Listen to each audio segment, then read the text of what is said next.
Good evening again. We'll get ready to start now.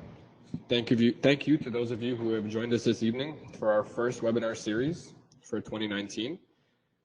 Before we get started, I just wanted to let you know really quickly that if any questions throughout the webinar, you can ask them in your questions panel. They'll appear for me, and I'll take notes of them. At the end of the presentation, I'll pass them on to Dr. Wattie, and he'll be able to answer.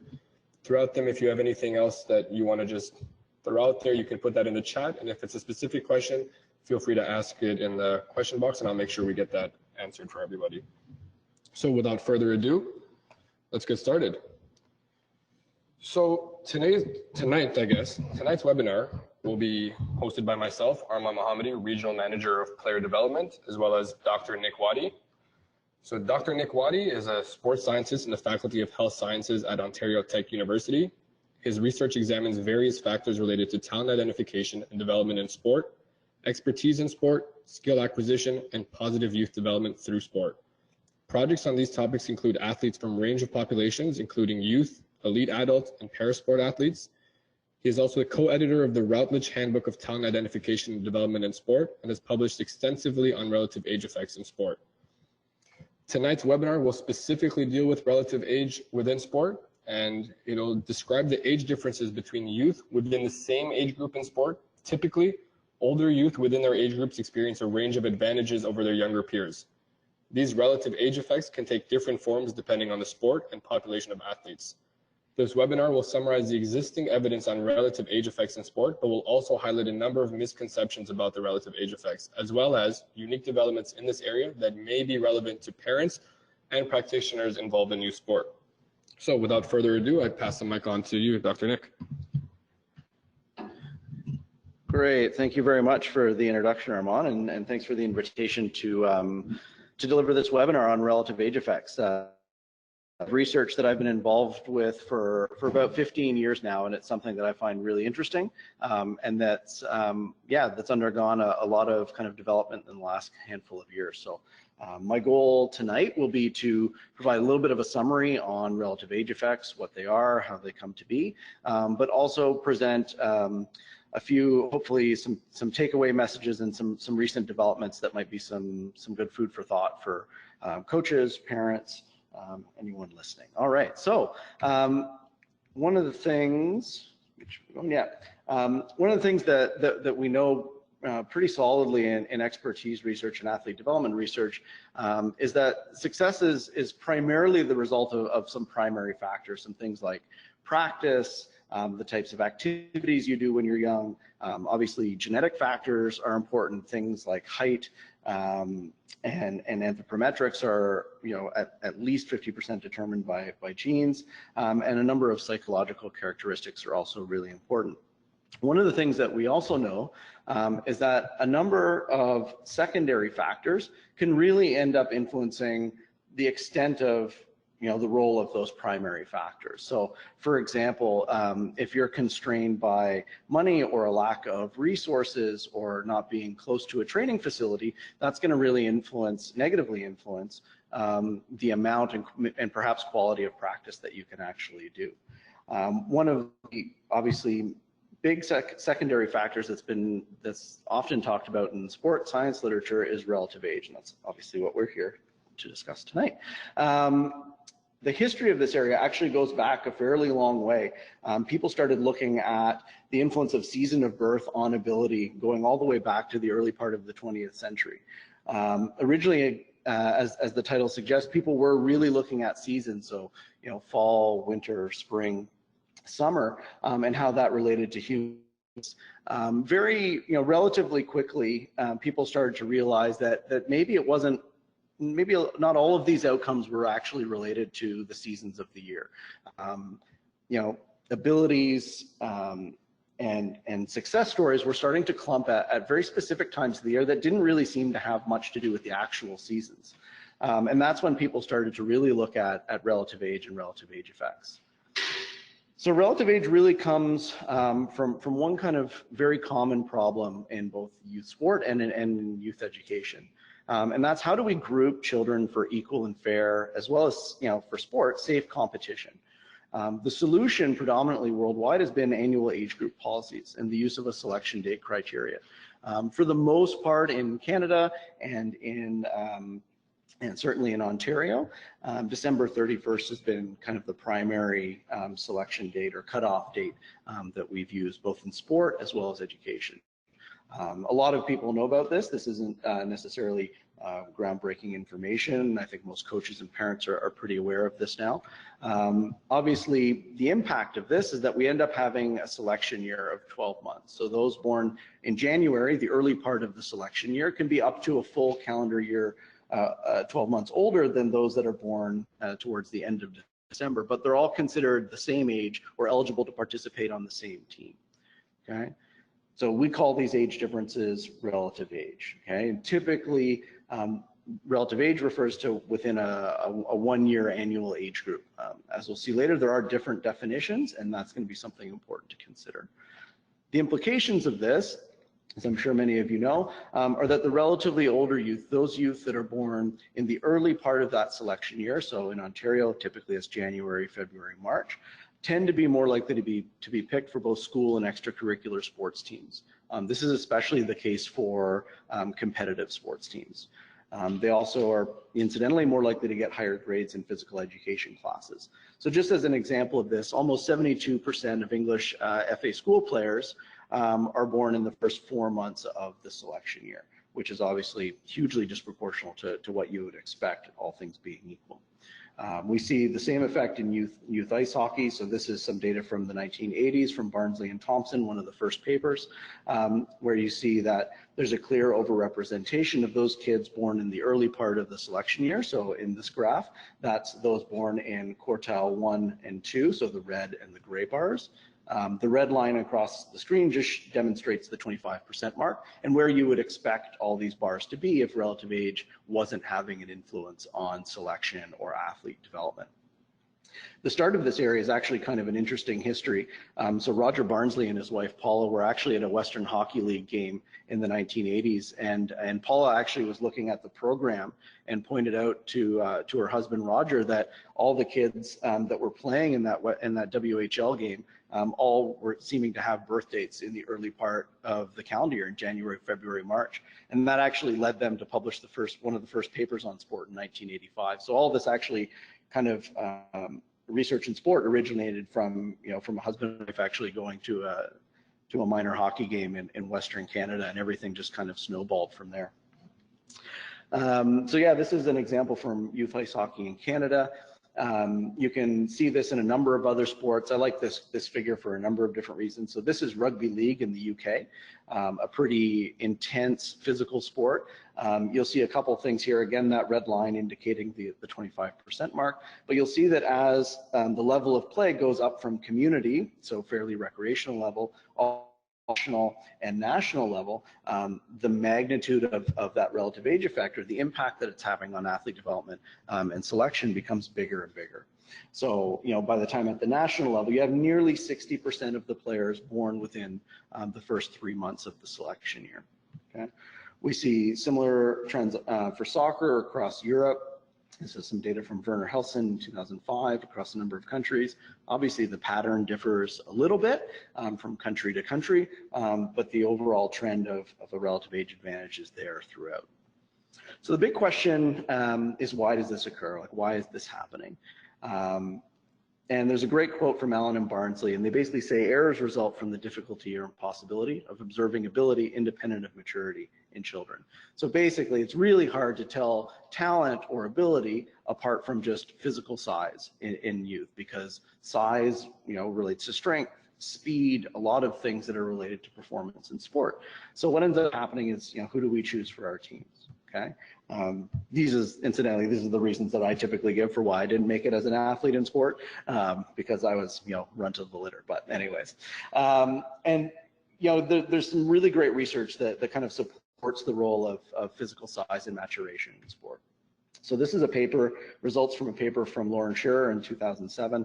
And so what you've got here on this graph is body mass in kilograms, and then you've got age. And what I'm about to show you are 3 figures from basically the tryouts for a competitive youth ice hockey team.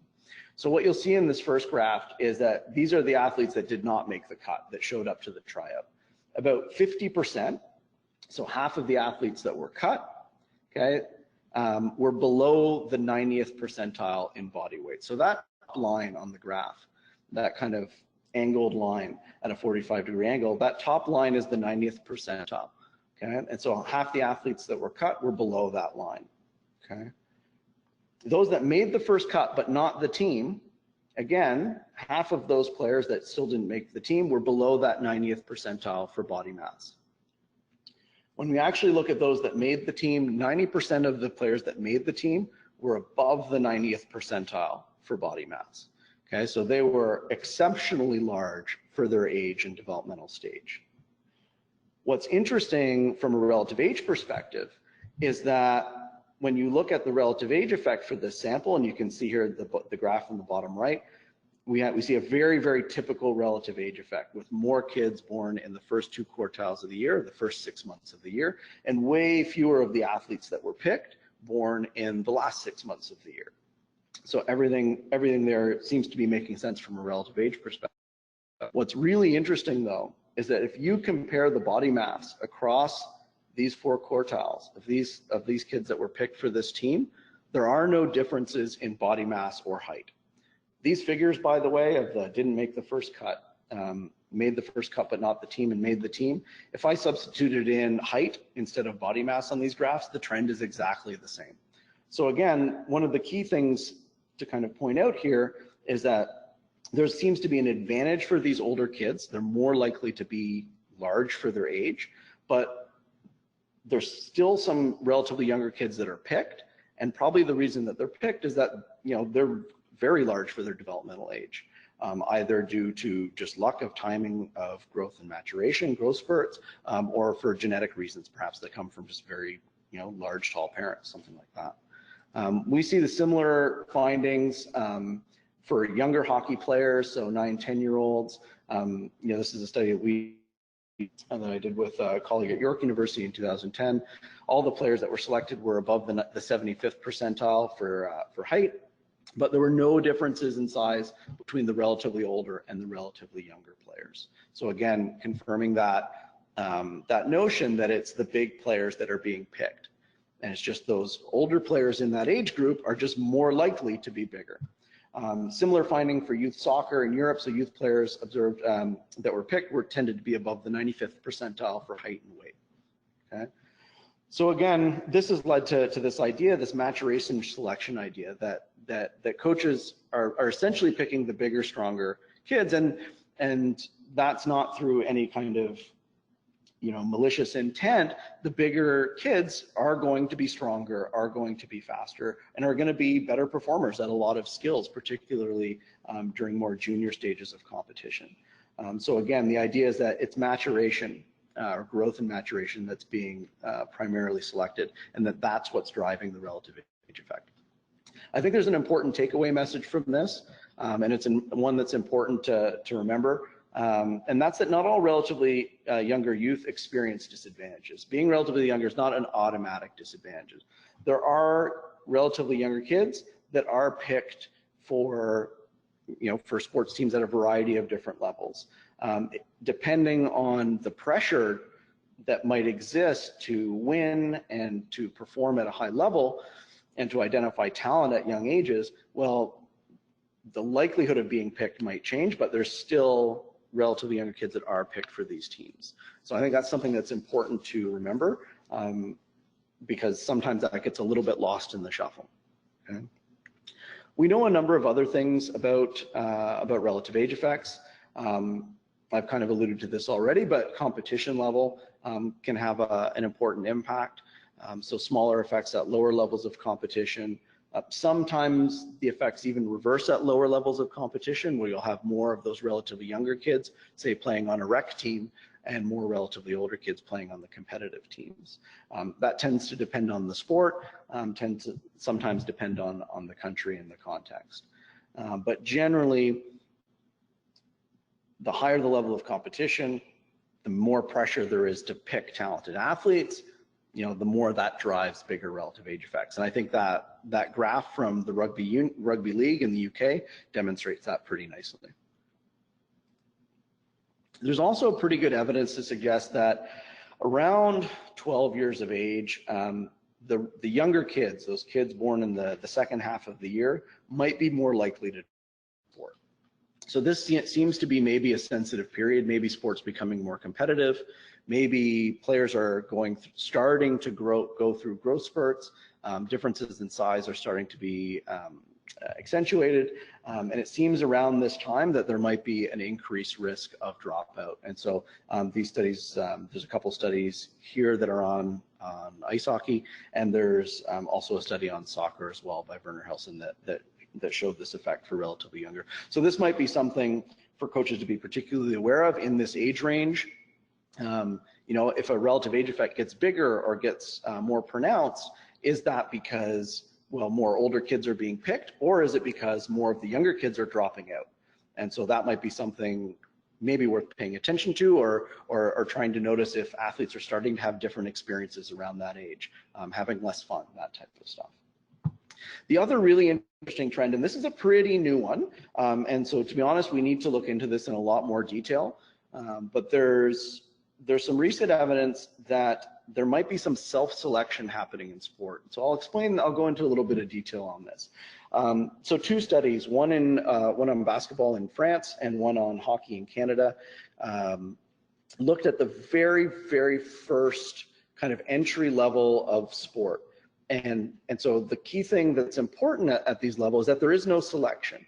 Athletes, if you want to play, you pay your fees, you show up, you're guaranteed, a spot on the team. There's no one gets cut from these teams. And what both of these studies found was that even at this level, before there's any selection, so maturation selection's probably not a thing. Coaches aren't cutting kids. That already at this level, younger kids seem to be underrepresented. So we already see a small relative age effect happening here. Now, why is that happening? That's what we need to is it, are parents keeping their kids out of sport if they're younger and smaller? Maybe they don't want them to get hurt, or they see their friends and peers at school that are bigger, and maybe they're concerned for health and safety, so they keep their kids out of sport. Or is it the kids? Are they, maybe because they're younger, smaller than their peers, are they having maybe less fun, more negative experiences in gym class, or early experiences in sport, so they're not even wanting to participate in the first place? This is unlikely to be driving the effect that we see much, much later, where the effect gets bigger and bigger, but I think it's something that we do need to pay attention to and do need to try to understand. If you've got a small or moderate relative age effect happening already at the entry levels, and if that ends up carrying on, well, that's not necessarily coaches, just coaches picking the bigger players. There might be something else at play there. So that might speak to the need to try to really encourage relatively younger youth to try sport, especially in those stages when there's no selection at that really entry level. Again, we tend to see this in really culturally popular sports, soccer pretty much worldwide, hockey in Canada, rugby league in Northern England. Basically, when there's more competition for available spots, especially on competitive teams, we tend to see relative age effects popping up there. Again, we tend to really see this when pressure exists to identify and develop talent at really young ages.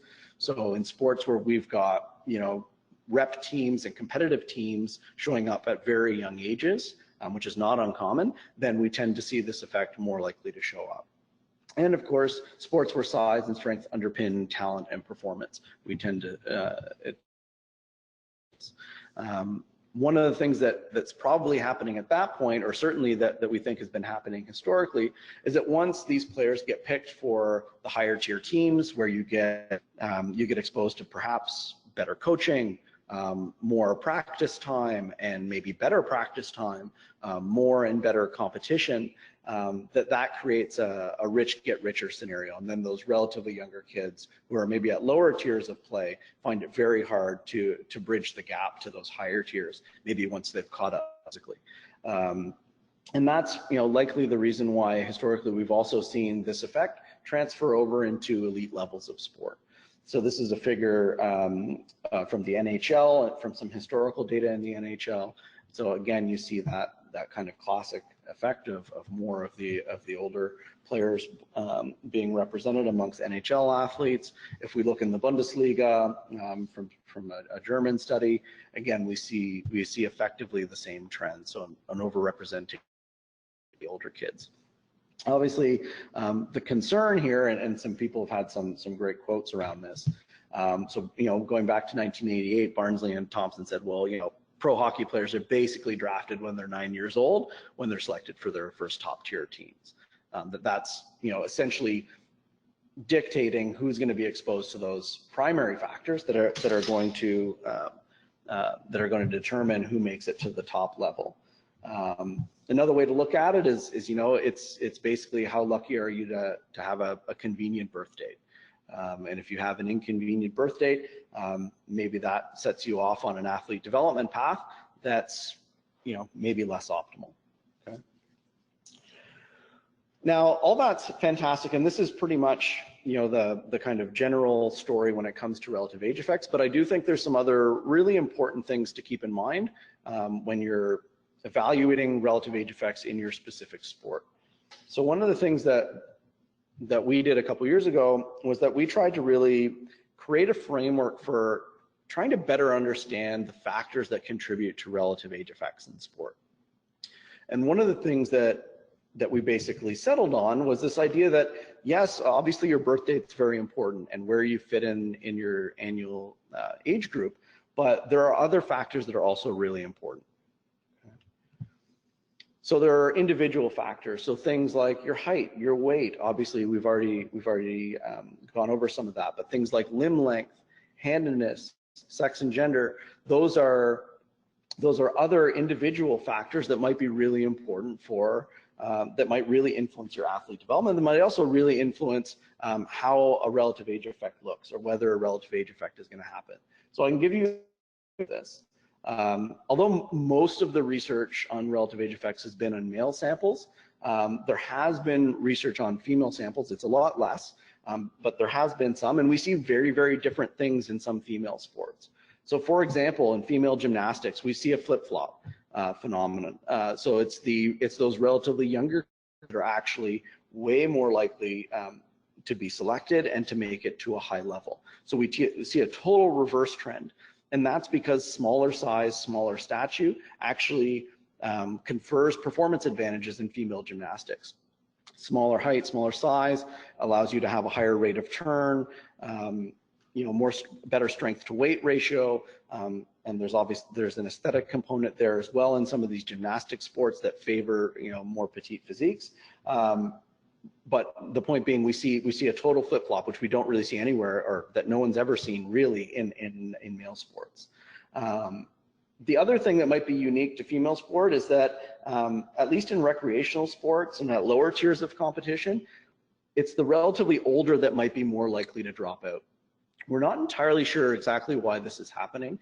We do know that females that go through puberty at earlier ages or first in their cohort are more likely to stop being physically active, to drop out of sport. So that might be something that may be happening there that's quite unique to female samples. Generally, where we do see relative age effects in female sport, the effects aren't necessarily as large. There seems to be more variation there. That might be due to differences in the pressure to select and identify talent. Less competition for available positions. All that can obviously change. So for example, we looked at women's hockey in Canada, and we looked back at some data, and for a long time you didn't see any relative age. Started to grow in popularity, and when registration numbers in female hockey really started to increase, and the popularity of, say, our national women's team really went up and started becoming televised, relative age effects started showing up in women's hockey. So again, this is not necessarily a fixed thing. There's all sorts of other cultural things that can play a role here. So again, more than just a birthday problem. So you've got things like, for example, female gymnastics, and that then stresses the fact that, you know, if you're going to understand relative age effects, you really need to understand what's happening at an individual level, but also the specific task. Okay, so what are the demands of the sport? The importance of size, strength, speed, technical skill, knowledge.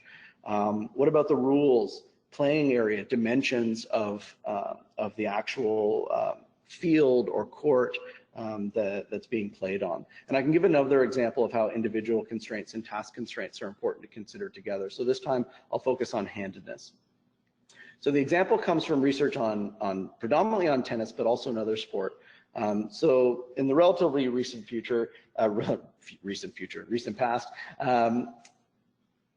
Florian Lofing in Germany decided to look at laterality in professional male tennis players. So whether they were right or left-handed. So he found a relative age effect overall. You look at the total sample of pro male tennis players, and you see a typical relative age effect. When you look at the right-handed players, same thing. You see the exact same trend, typical relative age effect for the right-handed players. But you see absolutely no relative age effect for the left-handed players. A colleague of mine in Germany, Jörg Schor, did a super popular sport in Europe and particularly in Germany, and found essentially the same trend, that handedness was very important. And again, the idea that there was no relative age effect for left-handed players in both of these populations. The reason for this is likely that, well, of course, size is still important in tennis, particularly for serve and reach, but being left-handed is such a tremendous performance advantage that if a child is left-handed, they're going to be selected by a coach or selected by an academy. It's so much more of an advantage to be left-handed than large, particularly at developmental stages, that it kind of washes out the relative age effect in that population. So I realize this is talking about tennis and this is talking about handball, but some food for thought for soccer parents or soccer coaches is right or left-footedness. And how is relative age playing into that and the value of having, say, a left-footed player on a team or on a pitch? Are coaches willing to sacrifice a player that's left-footed if that's going to confer an advantage? And then how does that influence development? Just some food for thought, but again, stresses the importance that we need to consider more than just date of birth and someone's relative age. The other factor, obviously, individual constraints and the specific tasks, the specific sport demands are important, but there's broader kind of environmental constraints that are important. So policies, family, coach, peer influence. For example, I won't present data on this, but there's some interesting data that suggests that wealthier, more affluent parents with higher levels of education are more likely to family plan so that their kids are actually the relatively oldest in the cohort. So not only are they the oldest, maybe mature players, but they also have more financial resources to invest in their young athletes. That's something that I think we need to look at a lot more, that we need to maybe even consider, how is that impacting relatively younger athletes. The other thing is policies. And just as an example here, there are many other types of relative age policies that we've got. The typical one here is for soccer in Ontario is a 1-year age band.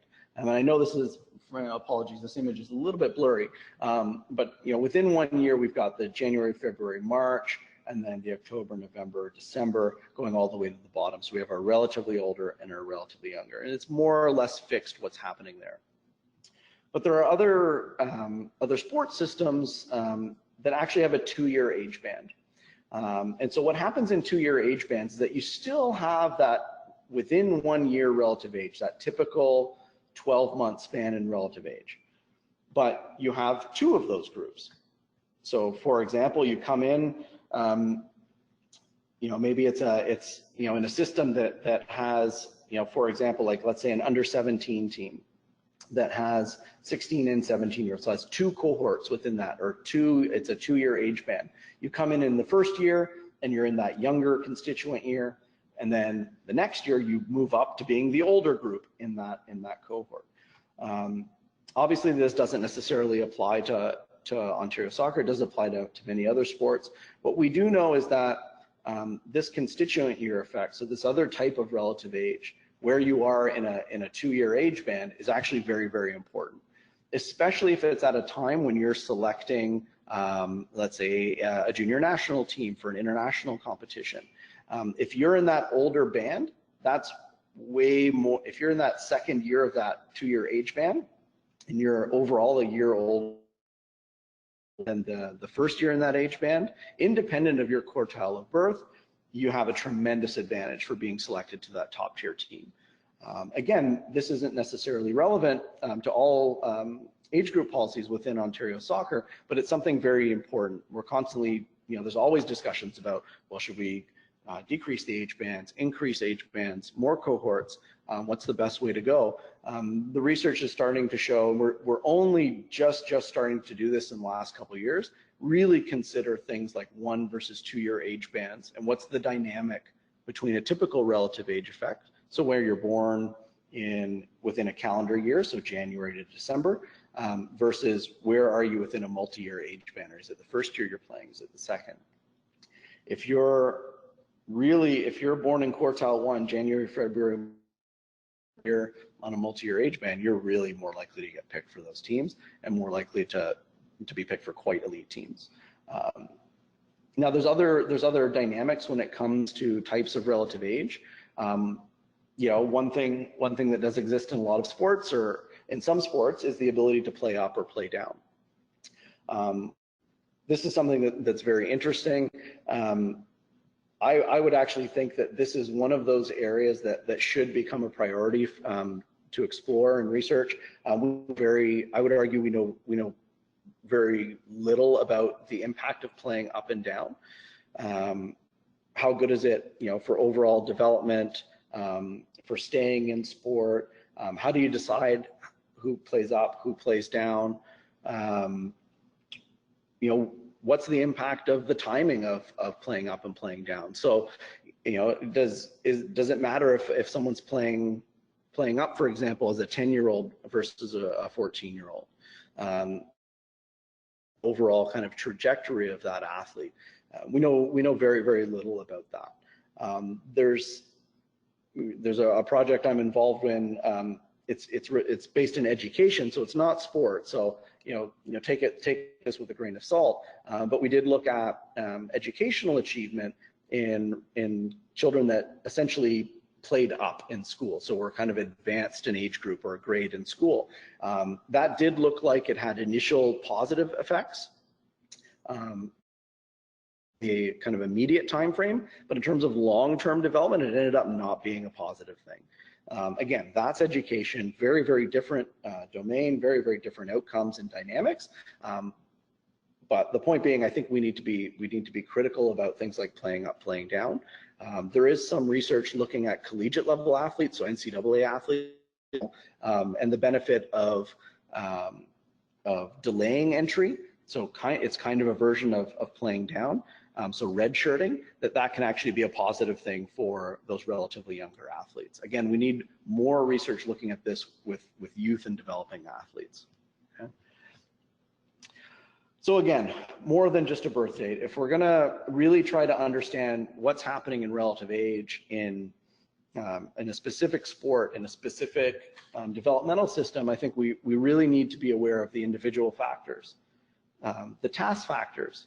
So, for example, small-sided games, modified drills and equipment, how is that interacting with individual constraints? How can you design tasks that alter maybe the importance or the influence of height and weight, all those different types of things? And then how does that influence relative age and relative age effects?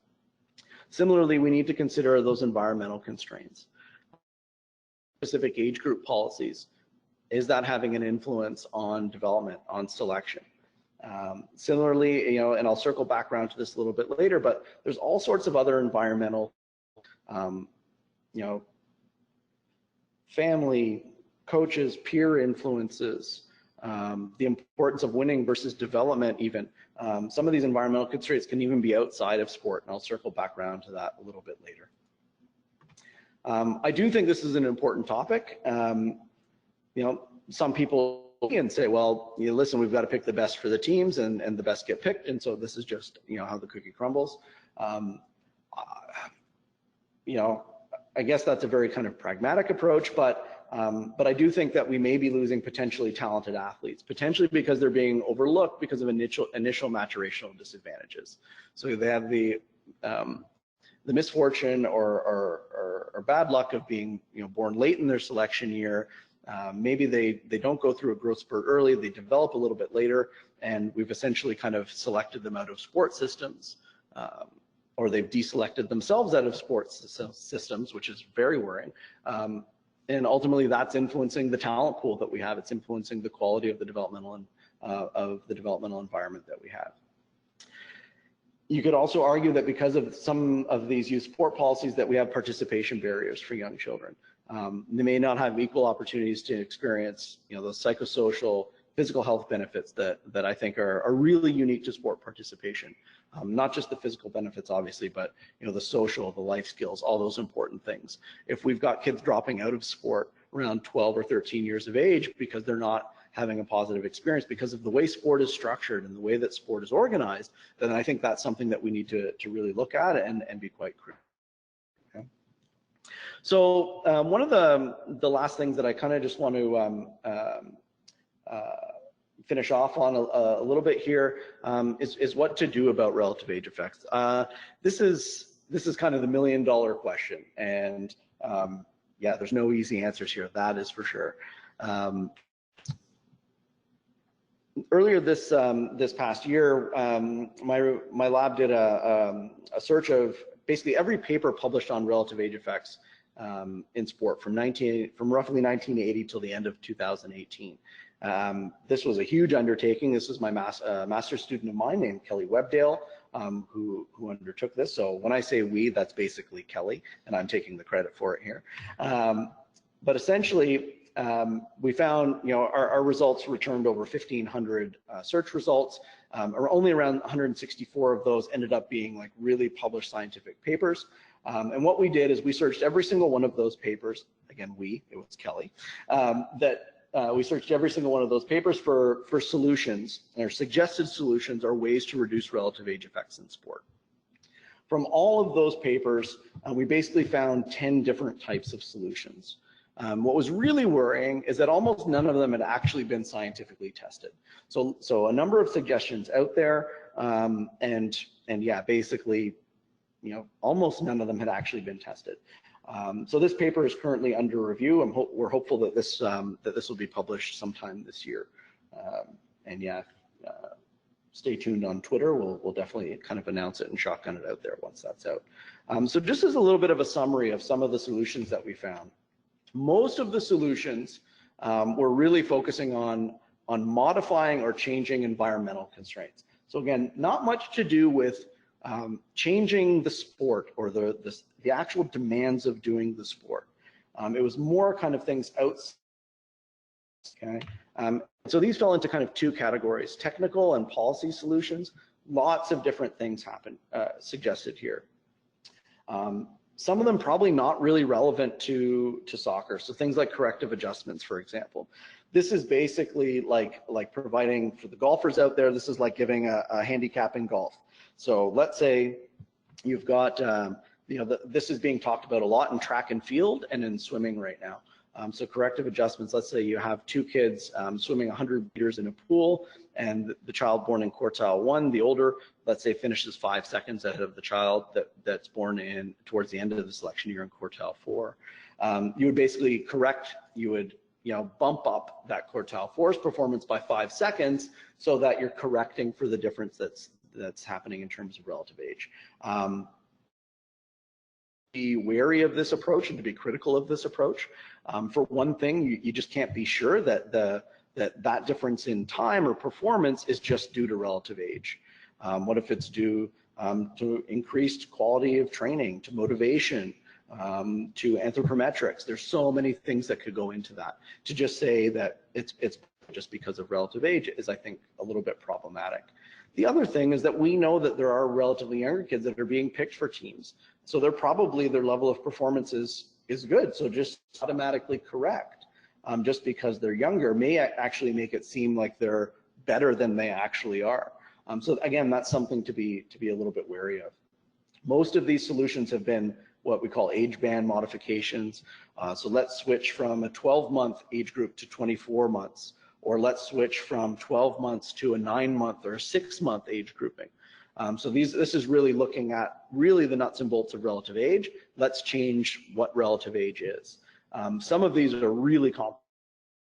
Some of them involve, essentially putting your date of birth into a complicated equation, and every single year, or maybe multiple times in a year, your relative age effect gets adjusted. And so one year you might be relatively older, the next year you're relatively younger. Again, I think there's pros and cons to all of these. I think one of the cons there is that, well, we know that kids in sport, kids in particular, want to have fun and want to be with their peers and their friends. So if you're constantly changing who they're playing with and their peer group, I think that's, you're decreasing cohesion and kind of undermining that social aspect of sport that's really important for you.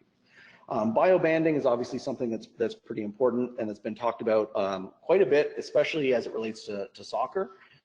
This is essentially the idea that that we group kids according to some kind of metric of maturation or growth.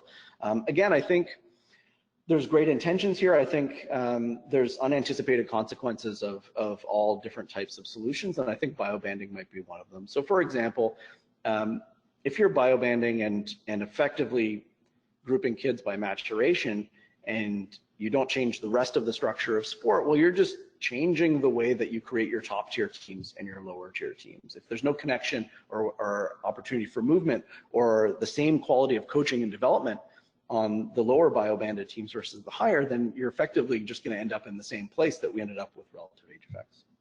Okay. Number of other things, relative age quotas, just making you pick the same number of kids across relative ages, and playing up and down, we've already discussed. The other category in this environmental group is what we solutions. So the first one, and this is mentioned I think in almost every paper, is we need to raise awareness and education about relative age effects. Obviously this is true. If you're going to solve a relative age effect, you need to know what it is, you need to know what the consequences are. So yes, while it's necessary, it appears to not be sufficient. So there have been a number of studies now that have educated selectors and coaches about the relative age effect, but it's had no impact on the relative age effect on those teams. So you have to educate, but you need probably to do more than that. The last one on this slide is age-ordered shirt numbering, and so I put an asterisk next to that because that's actually one of the very few solutions that's actually been tested in kind of a scientific paper and published. So this is a study led by David Mann in the Netherlands, and they did something very, very interesting. So yes, they educated coaches about relative age effect. They had them select athletes. Again, no impact was there. Then for another group, what they did was they educated coaches, but then they had kids wear jerseys or pennies that essentially had a number on them. And that number was corresponded to their relative age. So if a child was wearing a 1 on their jersey, they were the first month in the selection year. So in our case, that'd be January. So they were the relatively oldest. And the kid with 12 on their jersey was the relatively youngest. So what this did was it made it super, super obvious for the selector. It was in their face when they're watching athletes go through drills, go through their paces. They're seeing very clearly the relative age of that child. And at least in this study, it eliminated the relative age effect when they picked the team. So, maybe it forced coaches to look beyond just size, to look at different types of skills, to maybe think more about potential, about when this athlete grows, all that type of stuff. There's definitely a little bit of promise here. It's a really kind of simple but perhaps elegant solution. Now, this is only one study.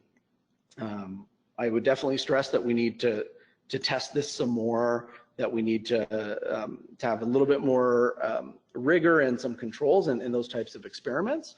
But you know, it's something worth looking at. At the end of the PowerPoint deck, I've got the reference for that study. If you want to look it up, I'm fairly certain that it's publicly available on the journal that's published it. But yeah, it's worth checking out. It's definitely interesting. And again, I really applaud the authors. It's one of the very few solutions that's actually been tested and that people are trying to find solutions to.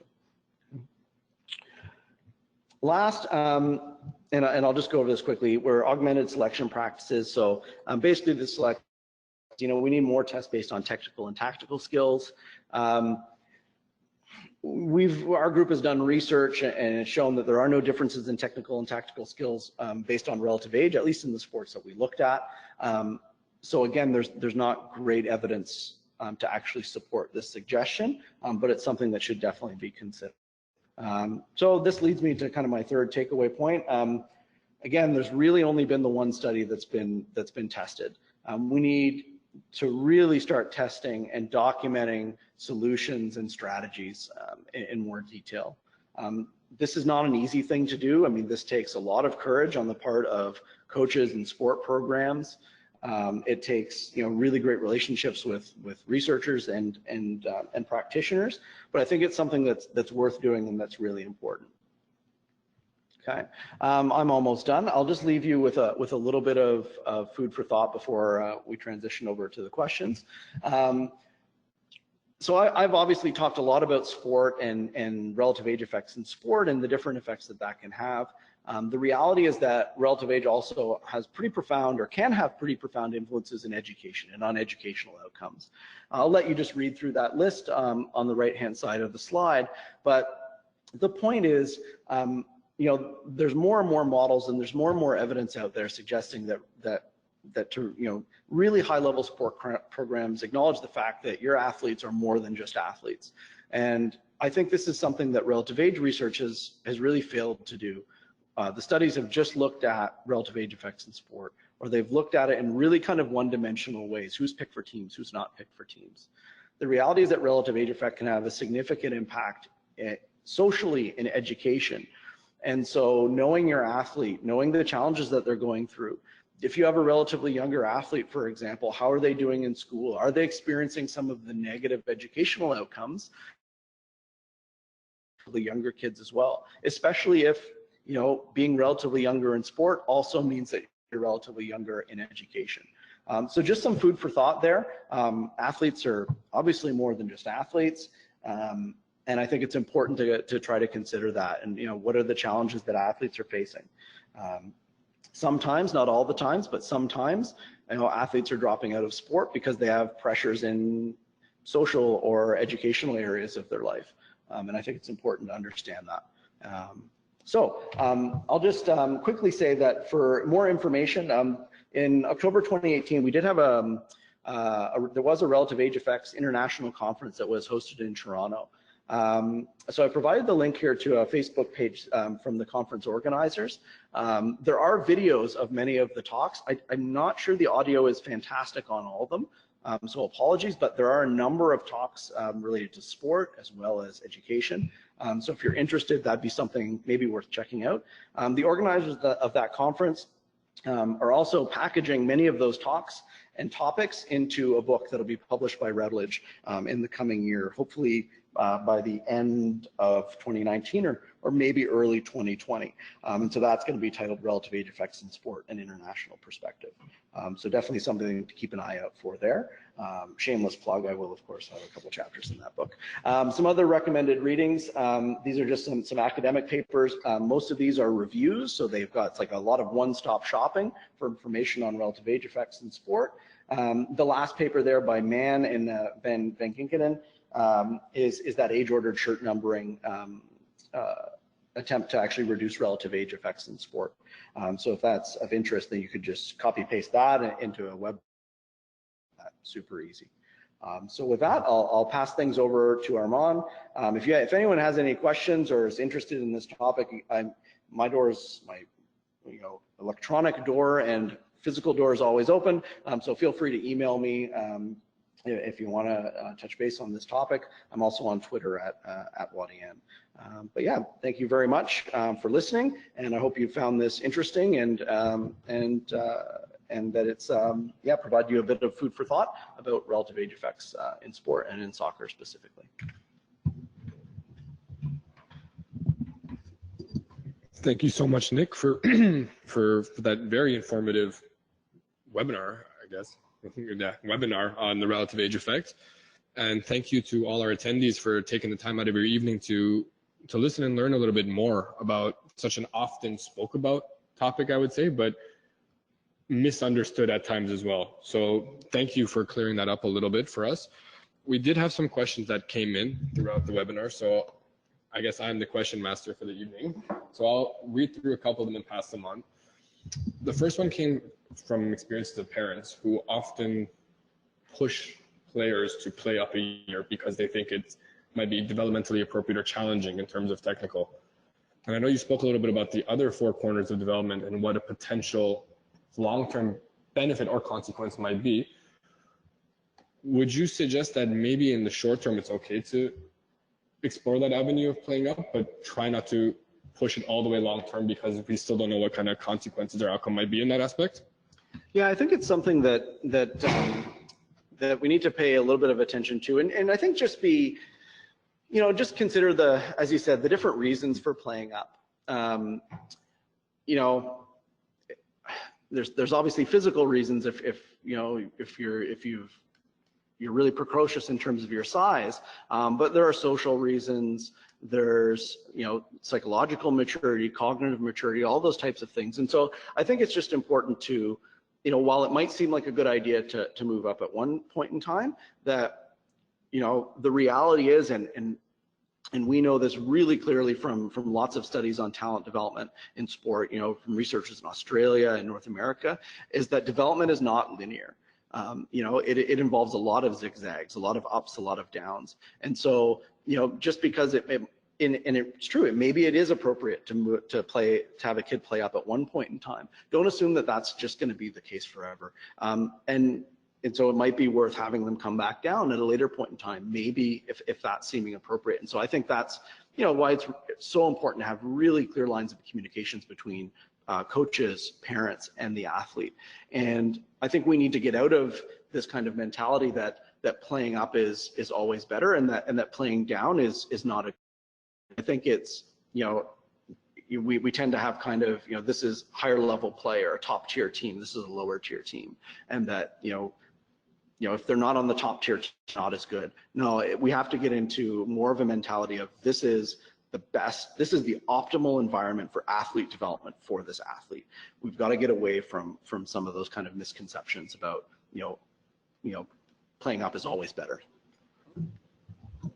No, perfect. I completely agree. I think it's almost a case-by-case basis where what decision is ending up being the best for the overall development of the athlete, as you mentioned, and what's the appropriate level of challenge for this athlete, depending on what be it their age, their size, their skill level, etc. And then continuously looking towards monitoring that within an organized structure, which is fantastic.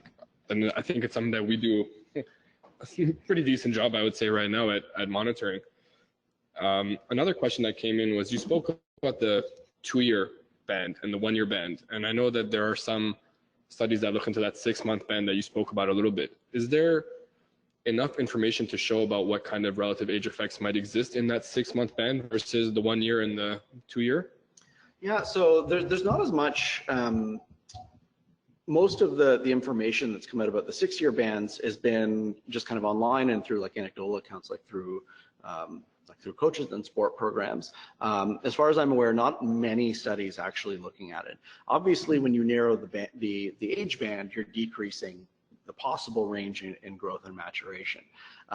So theoretically, it should change things. It obviously becomes a resource constraint there. If you've got, that's going to increase the number of groups that you've got, and so the concern is in a system where that the top 6-month group gets more and better coaching, and there's no room to play up, play down, and what's developmentally appropriate, then you're still going to run into the exact same problems. You've just shifted the the size of the scale. It'd be worth looking at. As far as I'm aware, I'm not aware of studies, especially long-term studies. It's more of a relatively recent thing, I think, in some European sport systems. And so what'll be really interesting is to see what ends up the long-term impact of this. Like what does it do to the quality of programs, to the quality of the talent pool, and conversion over to the highest level of sport, maybe a national team or professional teams. Absolutely. And again, it kind of comes back down to, regardless of what that age band and breakdown is, it's about making proper coaching and resources accessible and available to all parties, so that you group them in, again, appropriate challenging environments, but you provide them with the right information. Yeah, absolutely. And the other thing that I think is really important to keep in mind when it comes to solutions is, and this is, I think this is in most discussions, and definitely in kind of the academic literature and the scientific literature, is that people tend to talk about solutions as just like one solution. We're going to do a 6-month age band, or we're doing corrective adjustments. All of these solutions, one, they all have pros and cons. There's risks and there may be unintended consequences. I mean, that's actually what a relative age effect is. We had this great reason. We wanted safe, fair, equal competition, and we had this unintended effect, this relative age thing that just like crept up, and now we've got to deal with, right? So one thing to think about is what's the new relative age effect? What's the unintended consequence? The other thing that I think is important is, it doesn't just have to be one solution, right? And so, yeah, maybe you could revisit the age bands, or you could modify the banding with biobanding, but maybe you could also use another strategy like age-ordered shirt numbering or something else, right? More on skill development, delayed streaming, whatever it is. The point is, I think each sport system, maybe each sport, needs to consider what's the combination of solutions, not just maybe one solution, but what are the solutions that might be most appropriate and work. And that's why I think, looking at those constraints, the individual, the task, and the environmental factor becomes so important. You need to understand those, because those are what you can target with your solutions. So again, I think getting away from we have to get away from a one-size-fits-all solution, and we need to get out of the mentality of thinking there's only one solution for my sport. We need to consider as much as possible. That's amazing, because you actually kind of crept into the next question and answered it indirectly. So again, that's huge. It isn't just a one-size-fits-all blanket cover over everybody, and that's what we really need to take into consideration, because every individual is unique. And as you mentioned, it may go beyond just their sporting environment as an athlete. They have other roles in their life that they have to fill in their capacity. And the question that just came in was, at the grassroots ages grouped in their practices, so by grouping them based on physical capacity, or in other terms, in other effects, social, emotional, psychological, technical, tactical. Technical grouping is usually what's done, but considering grouping them in those other components, what type of effect on the relative age may that have, if any, that you can think of? Well, I think if you're taking an approach where you're creating like an individual lesson plan or an individual performance plan, and that's not done in a way that makes one group feel superior and one group feel inferior, and you're focusing on skill development, and maybe winning isn't the most important thing. It's about improving skill, having fun, importantly, especially for the very young kids, and having them involved constantly. If you can create an environment, a relatively older kid is not necessarily just like dominating the ball and having the most touches in a drill, and you can switch things up. So you switch up the advantage, switch up, of who's passing to who, and making sure that everyone's getting that opportunity to experience success and to improve their skills. If that means moving away from the strict kind of age grouping that's been historically the case, then yeah, I think that can have a very positive impact. We need to measure that and understand exactly how that works. I think arguably we need to do a better researching what I would say is kind of a newer model for athlete development, but I would think theoretically that should be a really positive thing, yeah.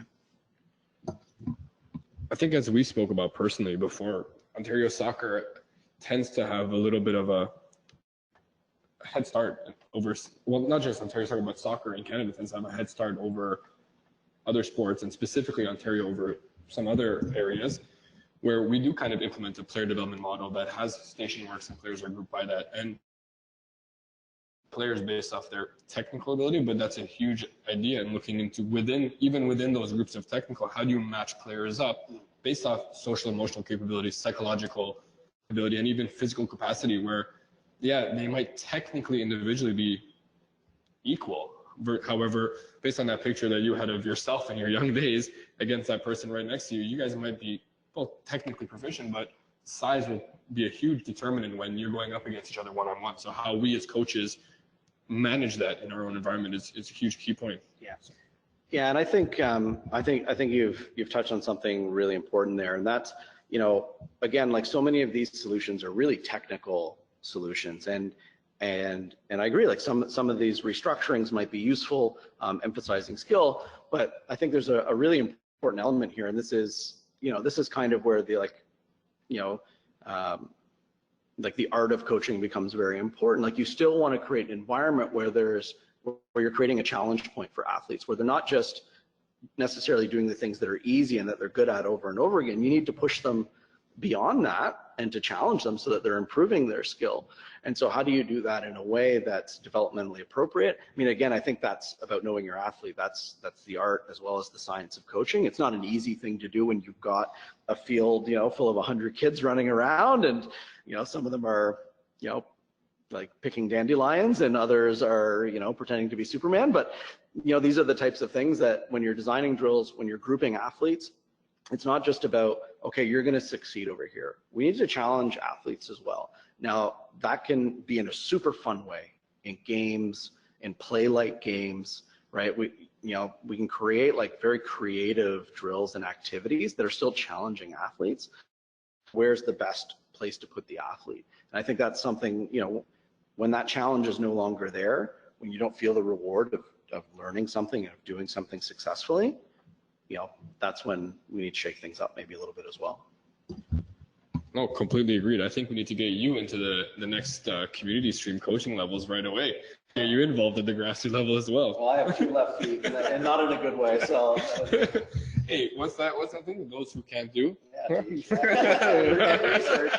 No. But we got one more question that came in, and it's more about: does the relative age effect apply to the psychological and social capacity of children and individuals, not just the physical capacity of them?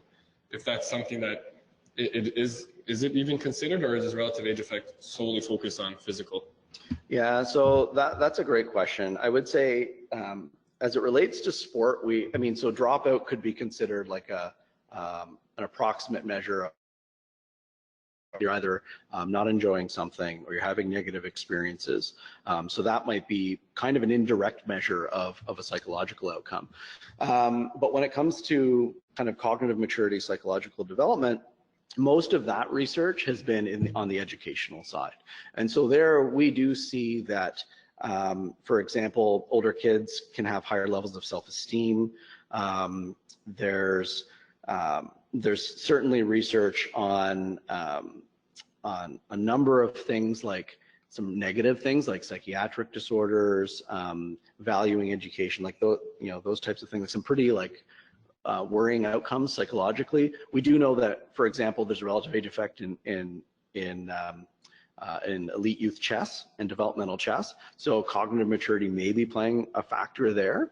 I think cognitive maturity, whether it's the ability of kids to stand still and to listen to instructions and to control their impulses, there's probably an element of that cognitive maturity that's happening in sport. I would argue that we don't have a great understanding of it as it relates to sport, but what we see in education is that there's kind of a social psychological side to it. So it seems like some of the negative outcomes that are happening psychologically it's obviously related to perhaps developmental maturity and cognitive and psychological maturity, but that's because maybe there's comparisons to children that are older, that are more psychologically and cognitively mature.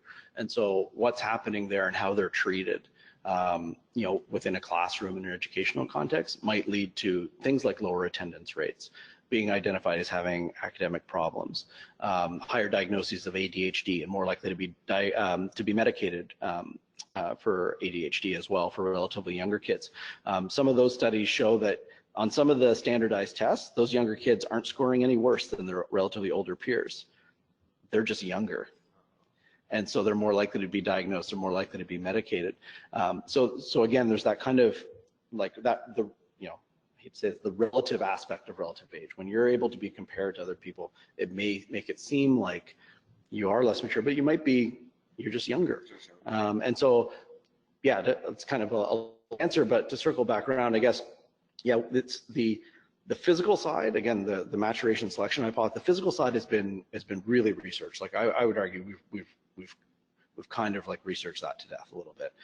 We need to consider future studies of relative age that are more like multivariate, multidisciplinary. So yeah, sure, measure physical, but also mental, psychological, right? Different measures of skill. We need like a bigger picture beyond just this kid's bigger, right? And in sport, especially for youth athletes. Perfect. Well, thank you for being part of this webinar. I truly do appreciate it. Set our webinar series off on a really great step forward. And again, thank you to all the registrants and attendees for spending your evening listening and becoming more informed on, again, such a diverse and unique topic that exists not only in sport, but in all streams of life, education, and etc. So thank you again to everybody, and I hope you all enjoy the rest of your evening.